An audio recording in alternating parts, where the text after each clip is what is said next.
Robert Kiyosaki rozdělil lidi na 4 skupiny podle toho, jak vydělávají peníze. Na zaměstnance, živnostníky, majitele firem a investory. S tím, že na levé straně říká, že jsou lidé chudí, na pravé straně jsou lidé bohatí. My děláme to, že naučíme lidi, aby byli majitelem svého vlastního biznesu a naučí se to hrozně jednoduše. Každý má mozek a mozek se učí sám, takže my nabídneme CDčka, nabídneme knihy, organizujeme semináře a školení, tak aby se každý člověk měl možnost učit, takže se učíte od bohatých lidí. Je potřeba si napsat cíle, který by člověk rád dosáhl, a kdokoliv si napíše cíle, tak se zařadí mezi top 3% lidí na planetě a má velkou šanci, že by se mu smělá cíle plnily. Metoda, kterou používáme k tomu, aby se dali vydělávat peníze, je hrozně jednoduchá. Každý z nás už má svou vlastní firmu, má svůj vlastní biznis, protože naše domácnost má docela zajímavé příjmy a většina příjmů, které máme, tak přijdou do výdajů. A když se podíváme na výdaje, tak každý z nás, když utrácí peníze, tak v těch penězích je obsažený i zisk. Příklad. Jdeme nakupovat zboží do obchodu, obchody berou zboží z velkou obchody z velkoskladu, pak jsou tady dopravní firmy a výroba, nad tím vším stojí reklama, takhle vypadá zjednodušeně obchodní řetězec, a když se vyrobí zubní pasta za 6 korun, tak se v obchodě prodává za 100 korun. My si přineseme 6 korun zubní pasty a 94 korun rozdáme na zisk jednotlivým článkům obchodního řetězce.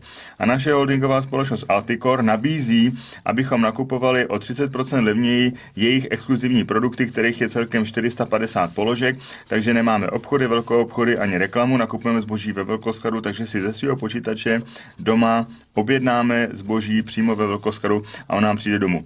Takže zkracujeme obchodní řetězec a máme celkem v České republice 40 000 položek. V USA je jich například 1 milion, to je hudba budoucnosti tady u nás v Evropě. A dál, jak se dá rozvíjet navyšování příjmů, je, že používáme myšlenku duplikace. To samé, co děláte vy, naučíte další lidi. Takže když vaše domácnost je zlatý důl, tak uděláte jednoduše tu věc, že vysvětlíte dalším lidem, že i jejich domácnost je zlatý důl. Takže si sestavíte týmy lidí, který znáte, a dám příklad, že třeba jeden tým může být rodina, druhý tým může být třeba zaměstnání, kam se chodili, třetí tým můžou být lidi ze základní školy, další tým můžou být třeba lidi z vysoké školy a postupně si založíte tým lidí, kteří budou dělat to samé, co děláte vy. Taktika je jednoduchá, zaregistrujete 2 až 5 lidí z každého týmu, z toho jeden člověk by měl být aktivní, který přebírá štafetu a pracuje s tou myšlenkou dál. Takže pokud tady z těch 5 lidí bude tenhle aktivní, tak on zaregistruje 2 až 5 lidí, jeden z těch lidí bude aktivní, přebírá štafetu, ten zaregistruje 2 až 5 lidí, jeden z nich bude aktivní, přebírá štafetu, takovýmhle způsobem ten biznis pokračuje pořád dál.